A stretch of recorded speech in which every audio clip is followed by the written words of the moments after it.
हर साल मई जून के महीने में बस्ती नामक गांव में भयानक गर्मी पड़ा करती थी। बारिश ना होने के कारण वहां का जल स्तर काफी कम हो जाता था, इसलिए पंपों में पानी नहीं रहता था। अम्मा, नल का पानी फिर से चला गया। बाल्टी में पानी होगा, उससे जाके नहा ले। अरे अम्मा, यहाँ तो बाल्टी भी खाली है। अरे अभी आधे घंटे पहले जब नल में पानी आ रहा था तो मैंने बाल्टी भर कर रखी थी।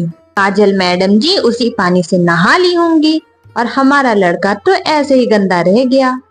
मैंने भी तो कल शाम में पानी भर कर रखा था और तुम्हारा लड़का तो उस पानी से नहा लिया। मैंने तो कुछ नहीं कहा और हमारी लड़की ने नहा लिया तो बहुत बड़ी आफत आ गई है। जैसे अपनी महारानी लड़की जी से कहो नल से खुद पानी निकाल कर रखा करे नहाने के लिए, वरना लगाऊंगी 2-4 थप्पड़, आ जाएगी अकल ठिकाने।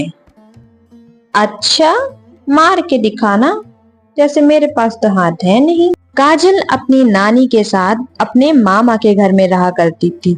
उसके माता और पिता की मृत्यु हो गई।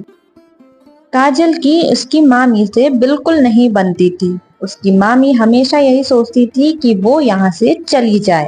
काजल के माता पिता के मृत्यु के बाद उसकी मामी उसे अपने घर में साथ नहीं रखना चाहती थी, मगर उसकी नानी उसको वहाँ रखना चाहती थी। रात को जब काजल के मामा घर लौटते हैं तब उर्मिला सारी बातें अपने पति को बताती है। आज तो आपकी भांजी मुझसे लड़ने को तैयार हो गई थी। मैंने उससे बस इतना ही कहा था कि कुएं से पानी आज तू निकाल ले, बस महारानी जी चिढ़ गई और लड़ने लगी। वो तो ये कहो राजू घर पे था, उसने कुएं से पानी निकाल कर मुझे दिया। माँ ने कुछ नहीं कहा। वो तो बस काजल की ही तरफदारी करती हैं, उन्हें मैं कहाँ अच्छी लगूंगी। वो तो कहिए कि राजू घर पे था, उसने मुझे इस तरह उर्मिला झूठ बोलकर अपने पति को गुस्सा दिला देती है। रामलाल गुस्से में अपनी माँ के कमरे में जाता है और अपनी माँ और भांजी के कपड़े सारे फेंक देता है बाहर। मामा, आप हमें घर से क्यों बाहर निकाल रहे हैं? तुम लोग यहाँ से बाहर निकलो और जहाँ जाना है वहाँ जाओ। काजल और उसकी नानी सरपंच जी के पास अपने बेटे रामलाल की शिकायत करने पहुंच जाती हैं, लेकिन वे वहां जाते ही देखती हैं कि सरपंच जी को उसकी बहू ने पहले से ही रिश्वत देके अपने पक्ष में करवा लिया है। रामलाल और उर्मिला और उनका बेटा उन्हें धक्के मारकर घर से बाहर निकाल देते हैं। नानी, अब हम कहाँ जाएंगे? काजल बेटा, मैं तेरी मौसी यानी कि अपनी छोटी बेटी के घर चलते हैं। वो हमें जरूर मदद करेगी, हमें ऐसी हालत में देखेगी तो जरूर हमारा सहारा बनेगी। भरी दोपहरी में काजल की नानी धूप में चलते चलते गर्मी के कारण बेहोश हो जाती है। काजल इधर उधर पानी खोजने के लिए चली जाती है, लेकिन उसे कहीं भी पानी नहीं मिलता। आसपास सब का सब सूखा ही पड़ा था। वह कोशिश करती है कि उसे शायद ही कहीं पानी मिल जाए, लेकिन नहीं, उसे पानी तो कहीं दूर दूर तक नजर ही नहीं आ रहा था। लेकिन उसने हार नहीं मानी। वह और आगे बढ़ती चली गई जब तक उसे पानी का कोई स्रोत न दिखे। वह आगे गई तब उसने देखा उसे एक कुआं दिखा। वह जल्दी से कुएं के पास पहुंच गई और जब कुएं में उसने झांक कर देखा तो उसमें तो पानी ही नहीं था, वह कुआं सूखा था। हार मानकर काजल अपनी नानी के पास आकर खड़ी हो गई। वह इंतजार में थी कि कोई राहगीर उसकी मदद करे। तभी एक लड़का वहां से गुजर रहा था। उसने जल्दी से जाकर उससे पूछा, सुनो, मेरी माँ को अस्पताल पहुंचा दो और बदले में तुम मुझसे ढेर सारा सोना ले लेना। देर बाद वो नौजवान काजल और उसकी नानी को हॉस्पिटल पर छोड़ ही देता है। अस्पताल में काजल की नानी का कुछ दिनों तक इलाज चलता रहता है और उसकी नानी ठीक हो जाती है। नानी जी, अब हमें मौसी के घर जाकर उन पर बोझ बनने की जरूरत नहीं है। हमारे पास एक जादुई कुआं है जिससे हीरे निकलते हैं। हम उन हीरो को बेचकर अपना गुजारा कर लिया करेंगे। काजल जल्दी से जाकर उस कुएं से हीरे निकालना शुरू कर देती है। अपनी जरूरत के मुताबिक उस कुएं से हीरे निकालती रहती है और उसे एक जगह इकट्ठा कर कर रख लेती है। उसके बाद काजल शहर में जाती है बाजार और वहां जाकर हीरो को बेच देती है और उसी हिसाब से पैसे अपने साथ ले आती है।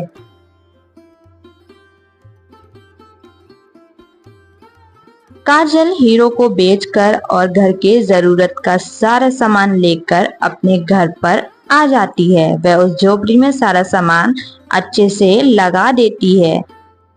वो नौजवान जब भी उस रास्ते से गुजरता तब वह काजल से मिलकर जरूर जाता था। एक दिन राजू ने काजल को बहुत सुंदर कपड़े पहने बाजार में उस नौजवान के साथ घूमते हुए देख लिया और देखकर वह तुरंत अपने घर पे अपने बापू से जाकर सारी की सारी बातें बता दी। जब वो लोग गांव के बाहर झोपड़ी में रह रहे हैं तो उनके पास इतने पैसे कहाँ से आए? मोहनलाल एक दिन काजल का चुपके से पीछा करता हुआ उसकी झोपड़ी तक आ पहुंचता है और पेड़ों के पीछे से चुप करके देखकर काजल को कुएं से हीरे निकालते हुए देख ही लेता है। ये सब देखने के बाद वह जल्दी जल्दी अपने घर की ओर निकल पड़ता है।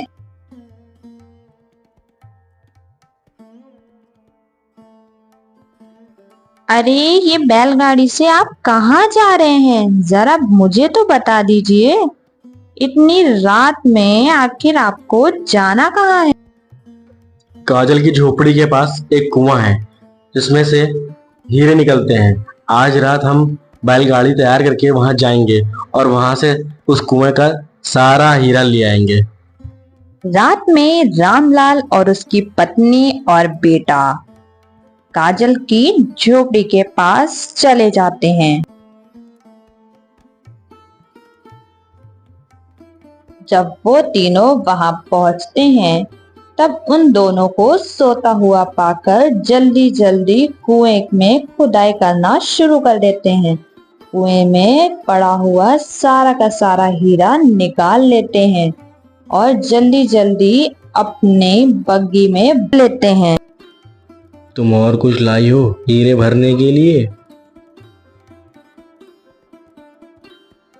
अरे अब बस करिए, इतने हीरो का क्या करेंगे आप? इतने बहुत हैं। वैसे भी इतने भरने में तो आफत आ गई है। बस अब घर चलिए।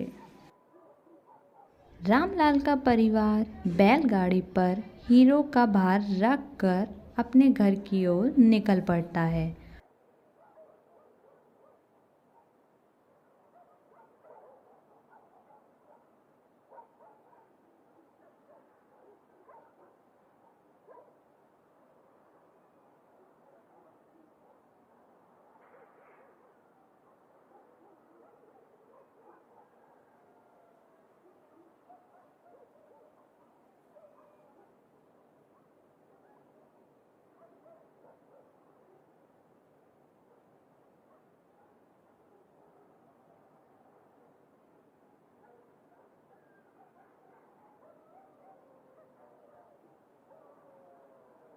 रात में डाकुओं की टोली उसी रास्ते से गुजर रही होती है। उन डाकुओं की नज़र मोहनलाल के परिवार के ऊपर पड़ती है और वह उनके परिवार को मारकर उनका चुराया हुआ सोना वो चुरा कर ले जाते हैं।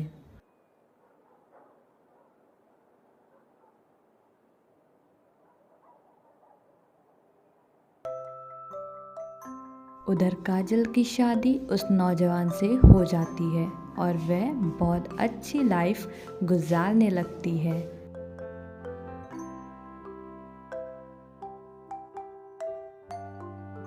किसी ने सच ही कहा है, बुरे कर्मों का फल बुरा ही होता है।